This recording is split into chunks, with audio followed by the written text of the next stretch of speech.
Hello दोस्तों, आप सभी का स्वागत है मदर्स क्लासेस की इंस्टीट्यूट फार्म पर। मैं अंकित आप सभी का स्वागत करता हूं। आइए हम लोग देख रहे थे 10 कदम सीरीज, जिसमें हम लोगों ने पिछले काफी प्रश्न देख लिए हैं। आइए उसी क्रम में हम लोग अगला वीडियो लेकर हम आ चुके हैं, अगले क्वेश्चन को, जो महत्वपूर्ण आगामी एग्जाम के लिए महत्वपूर्ण है और जो विगत वर्षों में, जो पिछले पास्ट वर्षों में या पास्ट ईयर में ये क्वेश्चन आ चुके हैं, तो इसी को रिपीट कर रहे हैं हम लोग। डेली डेली क्या करेंगे हम लोग, ऐसे क्वेश्चन लाते रहेंगे, ताकि जो एग्जाम के लिए, आगामी एग्जाम के लिए क्या हो, महत्वपूर्ण हो। और सर्वप्रथम वीडियो अगर आप लोगों को अच्छी लगेगी तो वीडियो को लाइक करेंगे, अपने दोस्तों को शेयर करेंगे, और जो लोग नए हो चैनल पर, चैनल को सब्सक्राइब करेंगे। और इसी वीडियो के डिस्क्रिप्शन में विभिन्न सोशल मीडिया चैनल जैसे व्हाट्सएप, टेलीग्राम, फेसबुक, इंस्टाग्राम और यूट्यूब चैनल का लिंक पड़ा है, और हमारी ईमेल आईडी और हमारा नंबर भी है, जिससे आप लोग हमसे संपर्क कर सकते हैं और हमारे ईमेल पे ईमेल भी कर सकते हैं। कोई डाउट, कोई क्वेरी हो तो आप लोग पूछ सकते हैं। तो आइए हम लोग वीडियो कंटिन्यू करते हैं। वीडियो अगर अच्छी लगे तो आप लोग जरूर एक लाइक देके जाइएगा और दोस्तों को जरूर शेयर करिएगा। पहला क्वेश्चन क्या है हमारा, भारतीय राष्ट्रीय कांग्रेस में सर्वप्रथम पूर्ण राज्य स्वराज की प्रस्ताव किस अधिवेशन में लाया गया? तो भारतीय राष्ट्रीय कांग्रेस ने सर्वप्रथम पूर्ण स्वराज का प्रस्ताव किस अधिवेशन में लाया था?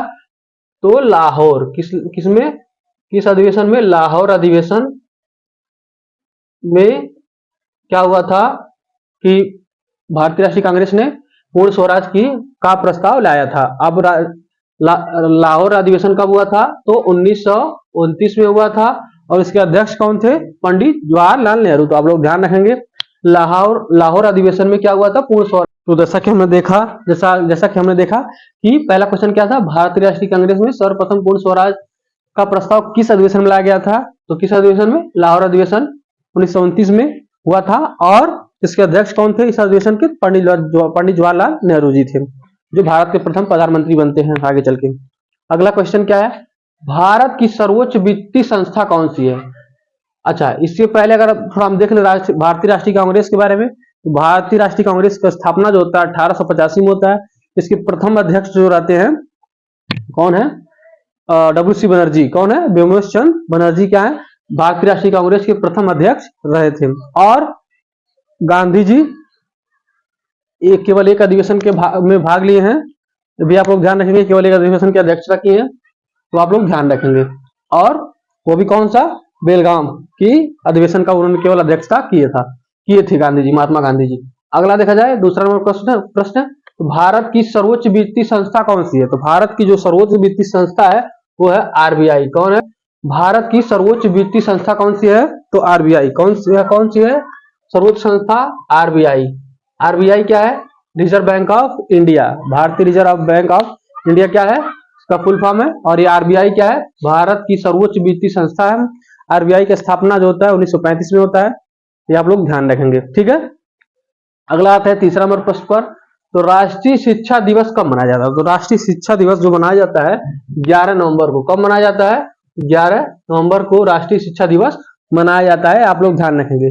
तो अब्दुल कलाम जो हमारे प्रथम शिक्षा मंत्री थे, उनकी जयंती पर क्या मनाया जाता है? राष्ट्रीय शिक्षा दिवस मनाया जाता है। कब? 11 नवंबर को। तो आप लोग ध्यान रखेंगे कि राष्ट्रीय शिक्षा दिवस कब मनाया जाता है? तो 11 नवंबर को। किसकी जयंती पर?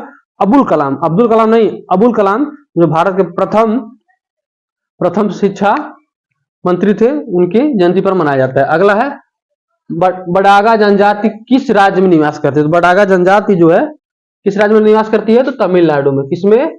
तमिलनाडु राज्य में बडागा जनजाति निवास करती है। तो आप लोग ध्यान रखेंगे, जनजाति से भी प्रत्येक एग्जाम में एक आध प्रश्न जो देखने को मिल जाते हैं, तो आप लोग ध्यान रखेंगे कि बडागा जनजाति किस राज्य में निवास करती है? तो तमिलनाडु राज्य में। अगला क्वेश्चन है पांचवा, पाकिस्तान का प्रथम गवर्नर जनरल कौन था? तो पाकिस्तान, जैसा कि आप लोगों को पता है, पाकिस्तान का उदय कब होता है? जैसे 14 अगस्त 1947 को पाकिस्तान आजाद होता है, और एक दिन बाद हम लोग भारत आजाद होता है। कब? 15 अगस्त 1947 को। तो पाकिस्तान का प्रथम गवर्नर जनरल कौन थे? मोहम्मद अली जिन्ना। कौन थे? मोहम्मद अली जिन्ना क्या थे? पाकिस्तान के प्रथम गवर्नर जनरल थे। तो आप लोग ध्यान रखेंगे, पाकिस्तान के प्रथम गवर्नर जनरल कौन थे? तो मोहम्मद अली जिन्ना। और बात की जाए भारत और पाकिस्तान के बीच में कौन सी रेखा है जो डिवाइड करती है दोनों देशों को? तो ग्रेट क्लिफ। कौन है? रेड क्लिफ लाइफ है, जो रेड क्लिफ है जो भारत और पाकिस्तान की सीमा को डिवाइड करती है। अगला देखा जाए तो ऑक्टेजेनोमीटर, ऑक्जेनोमीटर सॉरी ऑक्जेनोमीटर। अगला प्रश्न क्या है हमारा, छठा नंबर प्रश्न, ऑक्जेनोमीटर क्या मापा ऑक्जेनोमीटर से क्या मापा जाता है, क्या माप, ऐसे आप लोग ध्यान रखेंगे। छठा नंबर प्रश्न क्या है, ऑक्जेनोमीटर क्या मापता है। तो क्या मापता है, ऑक्जेनोमीटर जो होता है ये मापता है कि पेड़ या पौधे की रेखीय वृद्धि को मापता है। तो आप लोग ध्यान रखेंगे, ऑक्जेनोमीटर जो होता है क्या करता है, क्या मापता है, पेड़ों की रेखीय वृद्धि को मापता है। जैसे देखा जाए, बता रहे हैं आप लोग को एग्जाम्पल स्वरूप, जैसे मान लो ये पेड़ का अगर ऐसे अगर आप लोग काटेंगे तो ऐसे ऐसे कुछ क्या निकलेगा, उसमें बीच में क्या होता है, आकार होता है उसका। तो ये आकार हमको ये बताता है कि वो पेड़ या कितने वर्ष पुराना है या कितने वयोवृद्ध है। तो आप लोग ध्यान रखेंगे, ये जो जितना ज्यादा रहेगा उससे यही पता चलता है कि ये पेड़ जो होगा क्या होगा, यही इसी को कहते हैं रेखीय वृद्धि। और ये इसी से पता चलता है कि वो वृक्ष या पेड़ पौधा कितना पुराना है या कब का है। तो आप लोग ध्यान रखेंगे कि ऑक्जेनोमीटर से क्या मापा जाता है, तो पौधों की रेखीय वृद्धि मापा जाता है। अगला देखा जाए, राज्यसभा सदस्य के लिए न्यूनतम आय की सीमा कितनी है। राज्यसभा सदस्य के लिए न्यूनतम आय सीमा क्या है, तो राज्यसभा सदस्य के लिए न्यूनतम आय सीमा क्या है, 30 वर्ष। कितना है, 30 वर्ष। अब ध्यान रखिए आप लोग, राज्यसभा सदस्य के लिए अगर 30 वर्ष है तो लोकसभा सदस्य के लिए कितना न्यूनतम आयु सीमा है, 25 वर्ष। और मतदाता के लिए कितना आयु सीमा है, न्यूनतम 18 वर्ष। और प्रधान पद के प्रत्याशी के लिए कितना न्यूनतम आयु सीमा है, तो 21 वर्ष। आप लोग इसको ध्यान रखेंगे, ठीक है। और राष्ट्रपति बनने के लिए न्यूनतम आयु सीमा कितनी है, 35 वर्ष। तो आप लोग ध्यान रखेंगे कि राज्यसभा सदस्य के लिए न्यूनतम आयु सीमा क्या है, तो 30 वर्ष। अगर बात करें राज्यसभा की, तो राज्यसभा को उच्च सदन कहा जाता है और लोकसभा को निम्न सदन कहा जाता है। ये भी आप लोग ध्यान रखेंगे। अगला प्रश्न है, वित्त विधेयक केवल किस सभा में पेश होता है। वित्त विधेयक जो होता है केवल किस सभा में पेश होता है, तो लोकसभा में। किसमें, लोकसभा में पेश होता है। क्योंकि ऐसा हमारे संविधान में या ऐसा हमारे अधिनियम में लिखित है कि, या कानून में हमारे लिखित है कि जो ऐसा हमारे प्रावधान में है कि जो लोकसभा होता है वहीं पे केवल क्या होता है, हमारे वित्त विधेयक को पेश किया जाता है। क्यों, क्योंकि राज्यसभा को पेश किया जाए चाहे किया जाए, उसके पास अधिकार इसका नहीं होता है कि रोक सके या किसी प्रकार का वो एक्शन लिख सके। वो 14 दिन में क्या करता है, लोकसभा को लौटा देता है। तो इसलिए क्या होता है, वहां पे राज्यसभा में नहीं पेश किया जाता है, केवल लोकसभा में ही पेश करके उस पर निर्णय ले लिया जाता है हमारे दिल्ली में संसद में बैठ के। अगला देखा जाए तो अफगानिस्तान की संसद का नाम क्या है। तो अफगानिस्तान की संसद का नाम क्या है, शोरा। क्या है, अफगानिस्तान की संसद का नाम शोरा। अफगानिस्तान की संसद का नाम क्या है, शोरा। तो ऐसे आप लोग ध्यान रखेंगे, संसद का नाम भी पूछ लेता है कि किस देश का क्या संसद का नाम है। तो आप लोग ध्यान रखेंगे, अफगानिस्तान का संसद का नाम क्या है, शोरा। अगला देखा जाए, शिवाजी की राजधानी कहाँ है। तो शिवाजी, छत्रपति शिवाजी जो महाराष्ट्र साम्राज्य में क्या हुए, बहुत प्रतापी राजा हुए थे। तो आप लोग ध्यान रखेंगे, शिवाजी की राजधानी कहाँ थी, तो कहाँ थी, रायगढ़। कहाँ थी शिवाजी की राजधानी, रायगढ़। तो आप लोग ध्यान रखेंगे, शिवाजी की राजधानी क्या है, रायगढ़। तो हमने ये 10 प्रश्न देखा, ये कहीं ना कहीं आगामी एग्जाम में इस तरह के प्रश्न या इनमें से कोई जरूर एक आध प्रश्न जरूर पूछा जाएगा। और ये सभी प्रश्न जो हैं विगत वर्षों में जो पास्ट में एग्जाम हो चुके हैं उन सब में ये आया हुआ है। तो ध्यान रखेंगे। तो पहला क्वेश्चन आइए हम लोग फिर से रिपीट कर ले रहे हैं।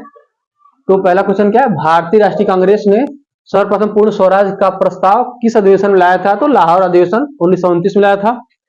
अगला, भारत की सर्वोच्च वित्तीय संस्था कौन सी है। तो आरबीआई है, रिजर्व बैंक ऑफ इंडिया, जिसकी स्थापना 1935 में होती है। अगला, राष्ट्रीय शिक्षा दिवस कब मनाया जाता है। तो 11 नवंबर को मनाया जाता है। और चौथा नंबर प्रश्न क्या है, बडागा जनजाति किस राज्य में निवास करती है। तो तमिलनाडु राज्य में निवास करती है। तमिलनाडु राज्य की बात करें, तमिलनाडु राज्य भारत का दक्षिणतम राज्य है और इसकी राजधानी क्या है, चेन्नई। क्या है राजधानी इसकी, तमिलनाडु की चेन्नई। अगला देखा जाए, पाकिस्तान का प्रथम गवर्नर जनरल कौन था। तो मोहम्मद अली जिन्ना थे। ये आप लोग ध्यान रखेंगे। और पाकिस्तान के प्रथम राष्ट्रपति भी यही बनते हैं, मोहम्मद अली जिन्ना। और अगला देखा जाए तो ऑक्जेनोमीटर क्या मापता है, तो ये पौधे की रेखीय वृद्धि को मापता है, जो हमने यहाँ चित्र के माध्यम से समझाया आप लोगों को। इससे पता चलता है कि हमारा पौधा कितना पुराना है। अगला, राज्यसभा सदस्य के लिए न्यूनतम आयु की सीमा क्या है, तो 30 वर्ष है। कितना न्यूनतम आयु सीमा है, 30 वर्ष। अगला, वित्त विधेयक केवल किस राज्य में, किस सभा में पेश होता है, तो लोकसभा में केवल पेश होता है। अफगानिस्तान की संसद का क्या नाम है, तो शोरा नाम है अफगानिस्तान की संसद का नाम। अगला देखा जाए, शिवाजी की राजधानी कहाँ थी, तो शिवाजी, छत्रपति शिवाजी महाराज की राजधानी कहाँ थी, तो रायगढ़। क्या है, रायगढ़ है, सॉरी राजगढ़ हम लिख दिए हैं। तो ये राजधानी कहाँ है, रायगढ़ इनकी राजधानी थी। तो आप लोग ध्यान रखेंगे।